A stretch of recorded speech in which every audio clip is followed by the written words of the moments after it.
My dear students, once again, welcome to all of you.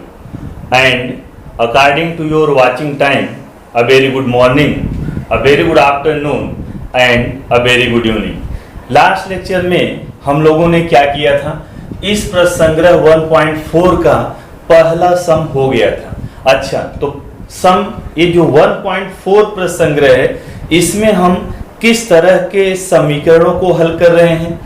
हम इसमें इस तरह के समीकरण को हल कर रहे हैं जो वास्तव में रेखीय समीकरण नहीं है।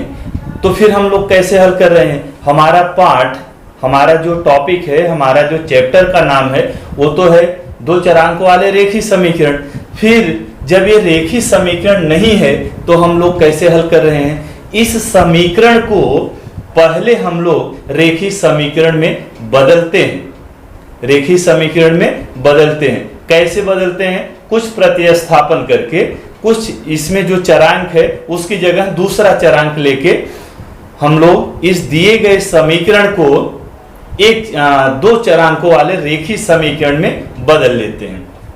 तो आइए देखते हैं। आपका प्रश्न इधर दिख रहा है, क्वेश्चन नंबर 2, प्रश्न संग्रह 1.4 का।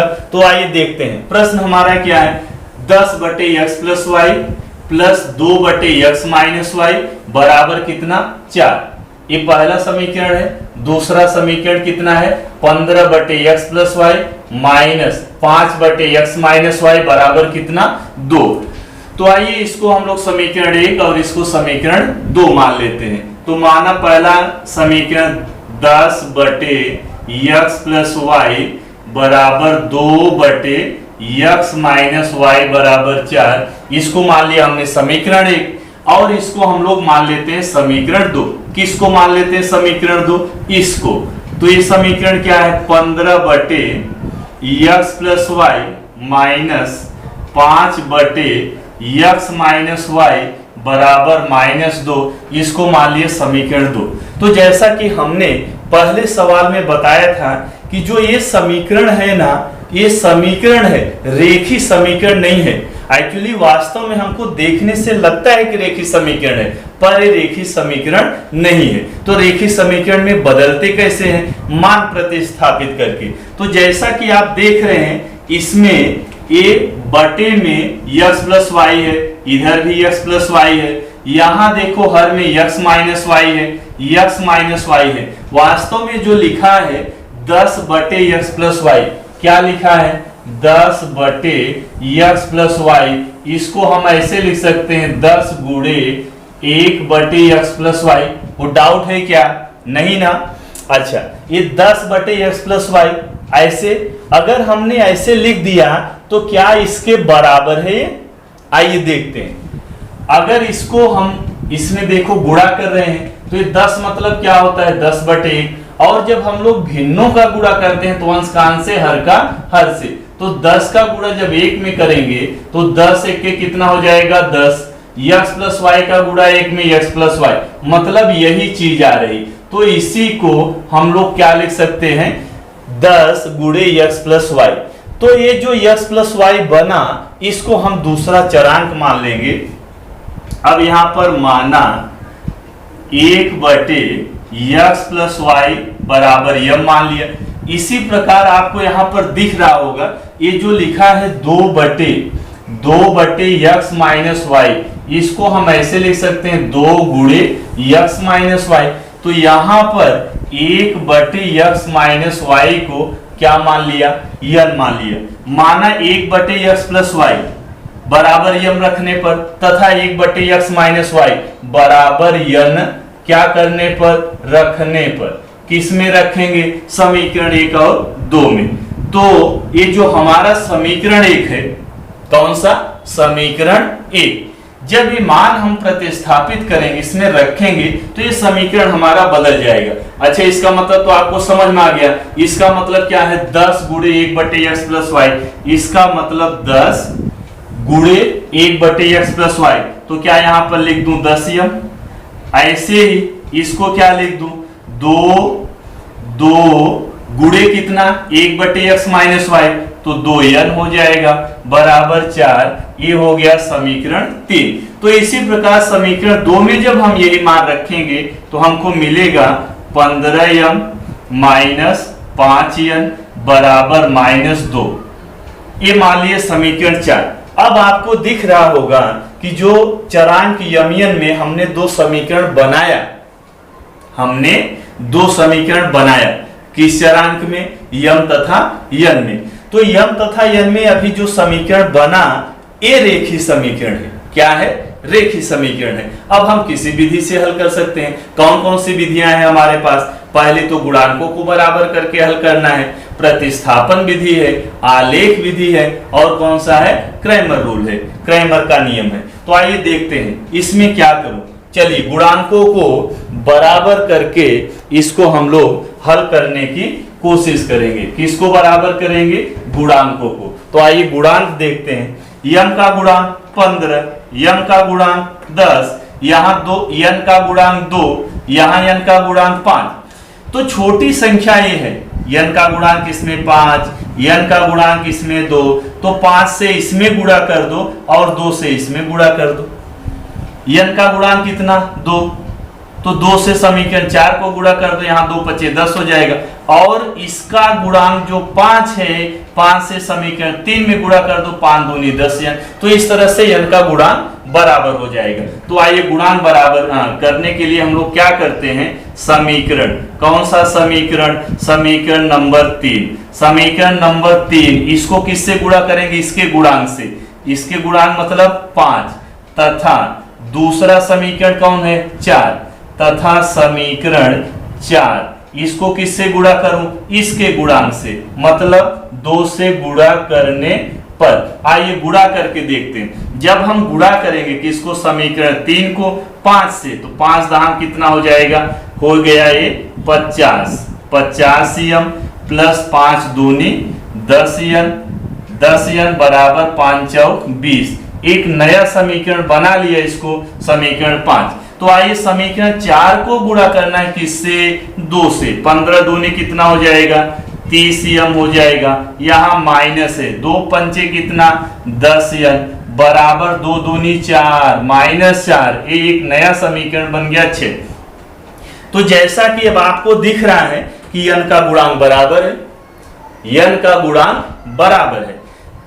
अब इसको हम लोग जब गुणांक बराबर कर लेते हैं, इसके बाद वाला हमारा काम क्या होता है कि जो गुणांक हमने बराबर किया है, जिसका गुणांक बराबर किया है, उस चर को, उस चरांक को एलिमिनेट करना है, मतलब उसको कैंसिल करना है, काट देना है। अब कैसे कटेगा वो हम देखते हैं। जब विपरीत चिन्ह रहेगा तभी कटेगा।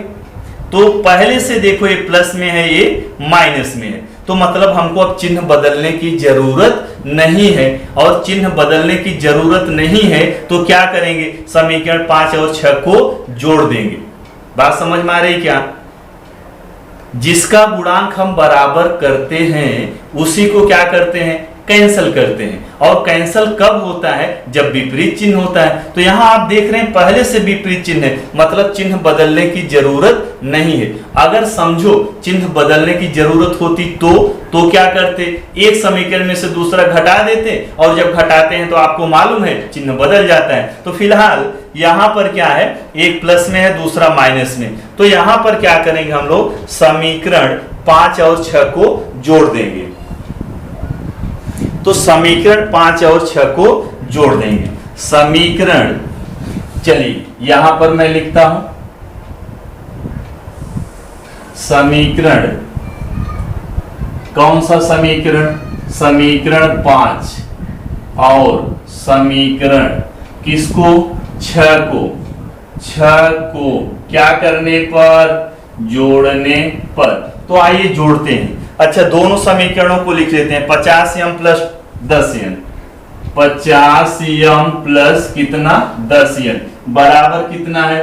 20 है। ये हमारा समीकरण 5 ही है। हम यहां पर दोनों समीकरण को फिर से लिख रहे हैं जोड़ने के लिए, जिससे आसान रहे। 30m minus 10n, 30m minus 10n बराबर है -4। ये समीकरण 5 और 6 हो गया। इसको हम लोग क्या करने जा रहे हैं? जोड़ने जा रहे हैं। तो आइए जोड़ते हैं। अब जोड़ते हैं। जब हम जोड़ेंगे समीकरणों को तो चिन्ह बदलेगा नहीं, तो 50 और 30 कितना हो गया, 80 m हो गया। ये तो इससे कट जाएगा, अरे 10 n में से 10 n घट गया, 0 0 मतलब कट गया, बराबर इधर 20 माइनस 4 कितना आएगा, 16। तो m बराबर बताओ 16, ये 80 को इधर कर दिया बटे 80, 16 1 के 16, 16 पचे 80, मतलब कितना आ गया, 1/5। तो किसका मान 1/5, यम का मान कितना आया, 1/5। जब एक चरांक का मान निकल जाता है तो फिर क्या करते हैं, दूसरे चरांक का मान निकालने के लिए यही मान हम लोग किसी एक समीकरण में रख देंगे। अब क्या करेंगे, अब यह मान कौन सा, यह मान यम बराबर 1/5 समीकरण कौन से समीकरण में रखूं बताओ।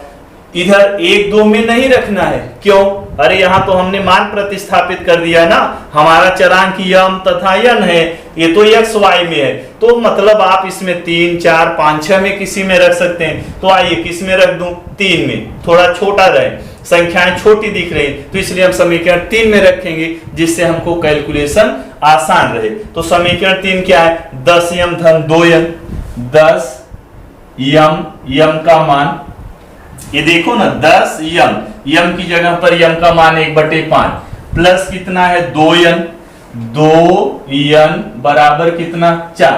तो ये देखो 10 गुणे 1/5, तो ये 5 1 के 5, 5 दूनी 10। अच्छा यहां कुल मिला के आया कितना, 2 आ गया, प्लस कितना है 2n बराबर कितना 4। तो यहां से 2n बराबर 4, a प्लस 2 जो है इधर आ गया -2, तो 4 -2 कितना हो जाएगा 2।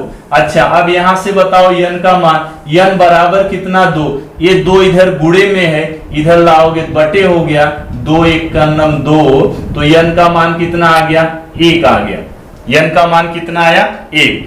तो हमको किसका मान मिल गया, n का मिला।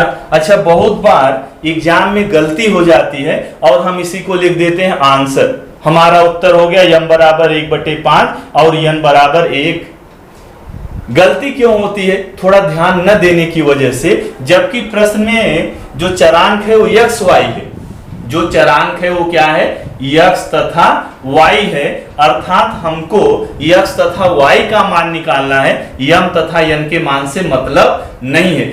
m तथा n तो हम तो अपनी सुविधा के लिए यहां पर मान रखे हैं, तो फिर क्या करना है, इसमें हमको m तथा n का मान नहीं, x तथा y का मान चाहिए। तो हम क्या करेंगे, अब पुनः m तथा n का मान प्रतिस्थापित कर देंगे। तो आइए मैं इधर रख करके यहां पे मान वापस रख देता हूं। आंसर हमको चाहिए किसमें, x तथा y में चाहिए। तो चलिए m तथा n का मान पुनः रखने पर, पुनः m तथा n का मान रखने पर, किसका मान रखने पर, m तथा n का मान रखने पर। अच्छा बताइए, अब चूंकि m बराबर कितना आया 1/5 तथा n बराबर कितना मिला आपको, 1 मिला है, m किसकी जगह पे आपने रखा है, 1/x + y की जगह। तो क्या हम यहाँ जो m है इसकी जगह 1/x + y रख दूं, हाँ रख सकते हैं। अरे m की जगह, इसकी जगह आपने m लिया है, तो m की जगह वापस इसकी वैल्यू हम लोग रख देंगे, तो ये बराबर हो गया 1/5 तथा इधर n किसकी जगह आपने रखा है, ये देखो n बराबर कितना 1/x - y। तो आइए इसका भी मान रख देते हैं, 1/x + x - y बराबर कितना 1 मतलब 1 को 1/1 लिख सकते हैं, किसी भी संख्या को 1 से भाग देंगे, कोई अंतर नहीं आता। तो आइए देखते हैं, इधर दो भिन्न बराबर है, अरे अंश हर और दोनों भिन्न बराबर है, और एक खास बात यह है कि दोनों का अंश भी बराबर है, तो इसलिए यहां पर दोनों का हर भी बराबर होगा। तो x + y किसके बराबर, 5 के। एक नया समीकरण हमको मिला, इसको हमने लिख दिया समीकरण 7। और इधर से हमको देखो यहां भी दो भिन्न बराबर है, दोनों का अंश बराबर है, इसलिए हम दोनों का हर बराबर कर देंगे, x माइनस वाई बराबर 1। ये हो गया समीकरण नंबर क्या 8 हो गया। तो अब देखिए आपके पास अब ये जो x y में है ये रेखीय समीकरण मिल गया। अब हम लोग फिर से ये समीकरण 7 और 8 को हल करेंगे तो हमको x तथा y का मान मिल जाएगा। तो आइए जो इधर बाकी है आप इस सलूशन को वीडियो पॉज करके लिख लेना, मैं इधर रफ करके इसको आगे कंटिन्यू कर रहा हूं। तो वीडियो को पॉज करके आप सलूशन लिख लेना, मैं इसको यहां से रफ कर रहा हूं।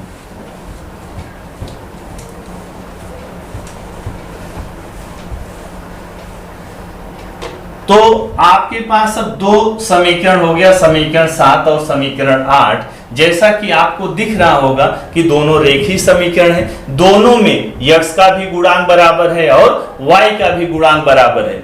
अब इसमें हमको किसी का गुणांक बराबर नहीं करना है, अब एक खास चीज पे हमको विचार करना है।